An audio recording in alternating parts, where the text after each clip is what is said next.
In this first lesson, I'll address common spelling errors and word misuse. Most of us, of course, use spell check in our word processing software.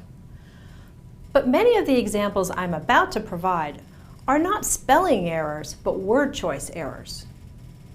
If there is a word with the spelling you've chosen, even if it's the wrong word, your software may not catch it.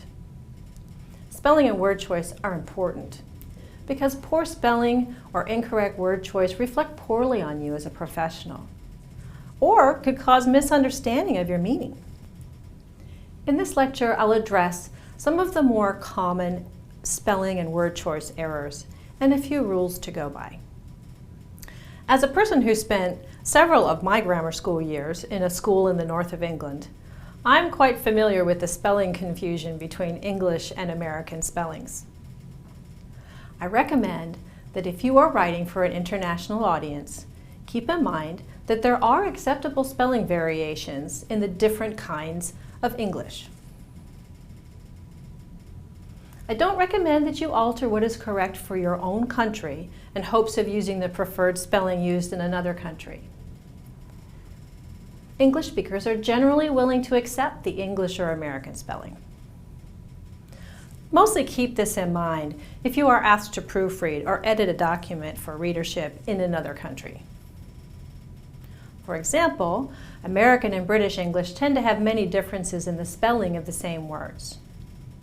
Notable are the use of OU instead of O, as in color versus color, and RE instead of ER, as in center versus center. ISE instead of IZE, as in realize versus realize. There are some fairly common errors in business writing, which I'll now review for you. The first is the I before E rule. Do you remember the rule, I before E except after C? It's a rule that was commonly taught in the US, which has done more to confuse than to help, I think. There are so many exceptions to this rule that it is almost pointless. I'm happy to say, though, that most of our other spelling and grammar rules are a bit more reliable. The rule is generally stated, in the US anyway, I before E except after C, except when pronunciation sounds like I, E-Y-E, or A, as in Einstein, Stein, ate, vein, and veil. And there are exceptions to the exceptions, which are neither, weird, foreign, and leisure, and many more. I could go on, of course, but suffice it to say that there are many, many exceptions to this rule, and that the English have a different version of this saying. In 1995, a man by the name of Jeff Raskin wrote a poem about it.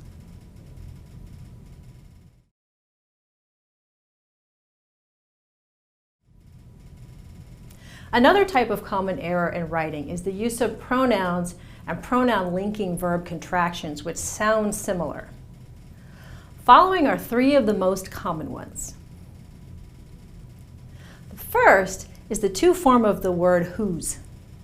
The WHOSE form of the word whose refers to ownership of something, but the WHO''S form of whose is a contraction of who and is.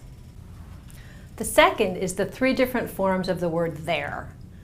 The THERE form of there always refers to a location.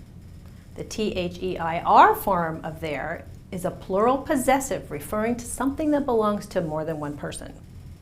The THEY''RE form of there is a contraction of they and are. The third common error is the two forms of the word your. The YOUR is a possessive pronoun and shows possession of an object. The YOU''RE form of the word is a contraction of the words you and are. So your English teacher told you never to begin a sentence with and or but, right? Many of us had that experience. Truth is, though, it doesn't break any rules. Of course, you don't want to do it more than a couple of times in a single document. But these two words can be used as effective transition words. And while we're talking about what you were told you couldn't do but really can, there is nothing wrong grammatically with using additionally and however as sentence starters. Sometimes we spell words incorrectly because we pronounce them incorrectly. For example, the word difference Many people pronounce this word difference, and as a result have a tendency to spell it incorrectly. Take care to pronounce words properly. Colloquial pronunciations can cause us to spell words incorrectly. Some spelling errors are related to the fact that words sound very similar, but their meanings are quite different. For example, the word accept has positive connotation, but the word accept has a negative connotation. In some cases, we tend to use the wrong word because we think it sounds more formal. The word utilize is an example of this, in that writers sometimes use the word utilize simply to sound more formal, when in fact it does have a slightly different meaning than the word use. If you use people, it is assumed that you're doing it with deceit or malice. However, if you utilize people, you are acting with good or pure intent. And often it connotes a fair or reciprocal benefit to both parties. The word utilize implies that something different or special is being done to solve a problem, to come up with an innovative idea, or to convert something. Some words, such as the word unique, are just used incorrectly. The word unique means special, one of a kind, or remarkable. This means that something cannot be very unique, more unique, quite unique, or really unique. A better word choice in these cases would be unusual, innovative, extraordinary, or incredible. The sentence, "The purple cow was very unique," is repetitive. Either there is a purple cow or there isn't.